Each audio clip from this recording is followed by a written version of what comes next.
Have you ever thought about starting your own podcast? When I was trying to get this podcast off the ground, I had a lot of questions.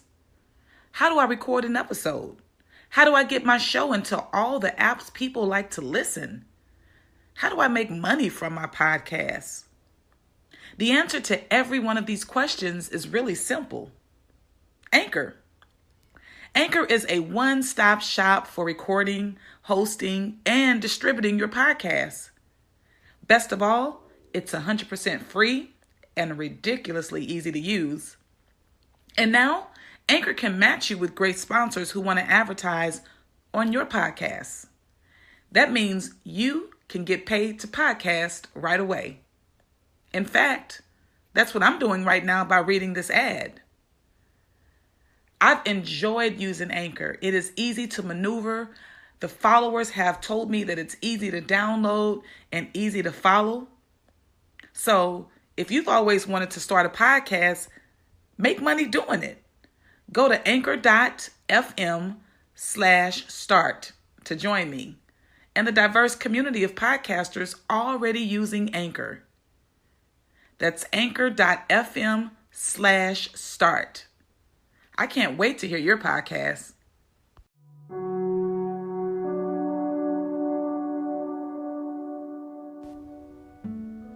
Welcome to another episode of the Healing Poetic Podcast.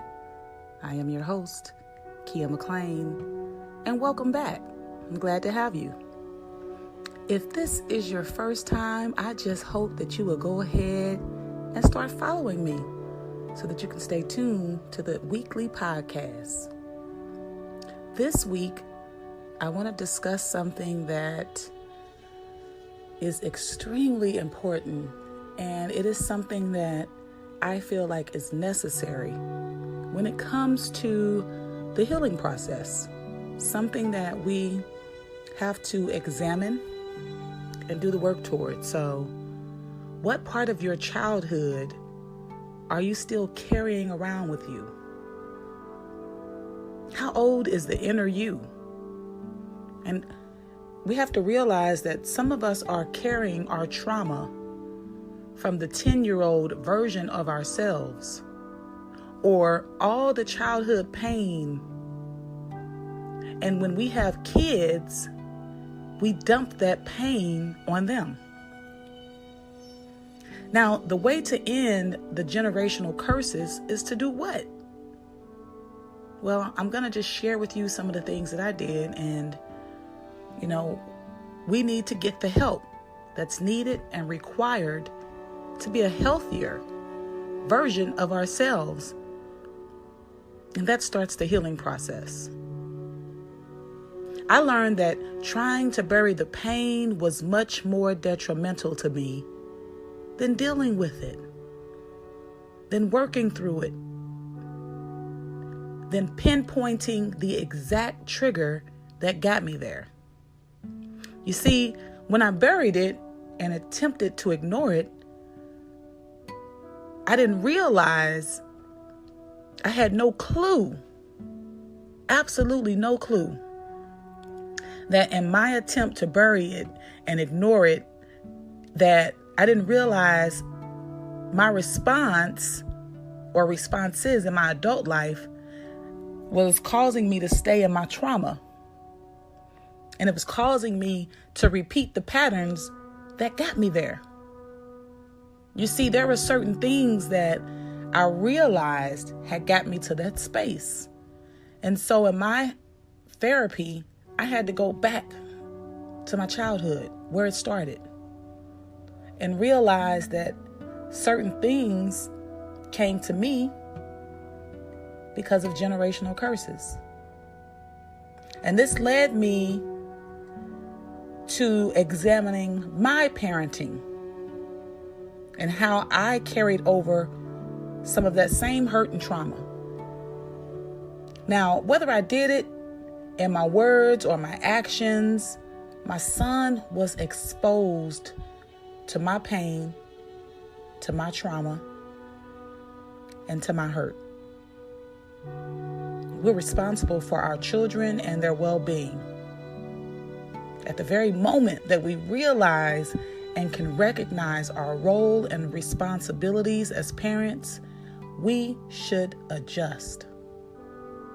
You hear many people talk about how they were raised in whatever era, and that era being the best era. I don't care what era you're from, you're going to say that your era was the best. I've said it. It was the best time to grow up. It was the best time to be parented because of X, Y, and Z. We've all said it. We've all talked about our era being the best. But if you're really honest and paid close attention, you would notice the patterns that led to the generational curses, in which were to all of us what we called healthy. Many of us would dispel this because we are habitual and believers in things that don't always ring as 100% true. We just do it.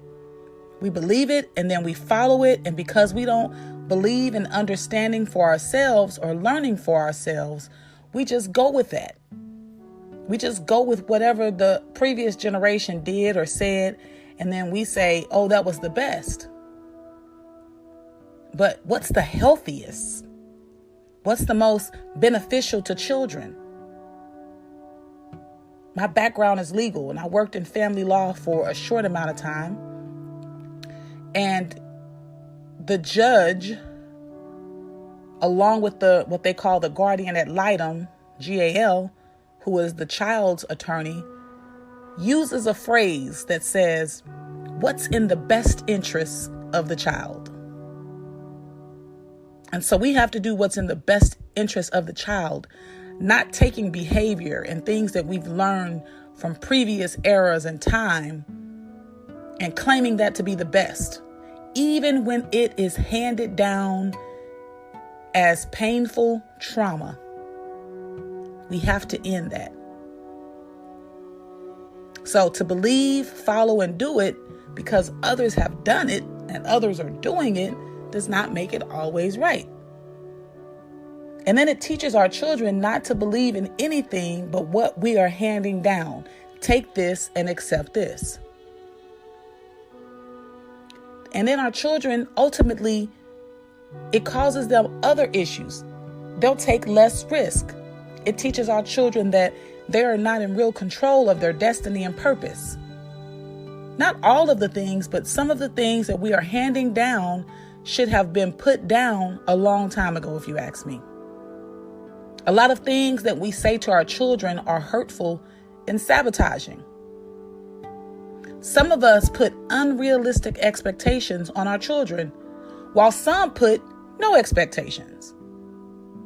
And there's a number of things that my mother did in her discipline, guidance, and expectations of me that worked for me, and some that didn't. As time goes by, things evolved and continue to evolve. We are in position to gain insight, wisdom, and understanding of the moment we are in. Having my son do what I want him to do is unrealistic. Having my son see the value in being a man, taking care of yourself, and allowing your gifts to showcase because you are fortunate to have them. That's my concern. I won't tell my son to be a doctor or an attorney because he may be miserable doing that and can ultimately become alcoholic, drug user, just to cope because he's trying to do something to make me happy. He may decide to flunk out of school and accumulate large amount of debt because he is attempting to please me. He has to do something to provide for himself, but that has to be his decision, not mine. We put our parents through some pain and turmoil with some of our decisions, and our kids will also do that, which leads us to the generational curses. The lesson in all of it is to recognize what things we are instilling or have instilled that cause them to need healing, repair, and recovery. As parents, most of us don't purposely hurt, confuse,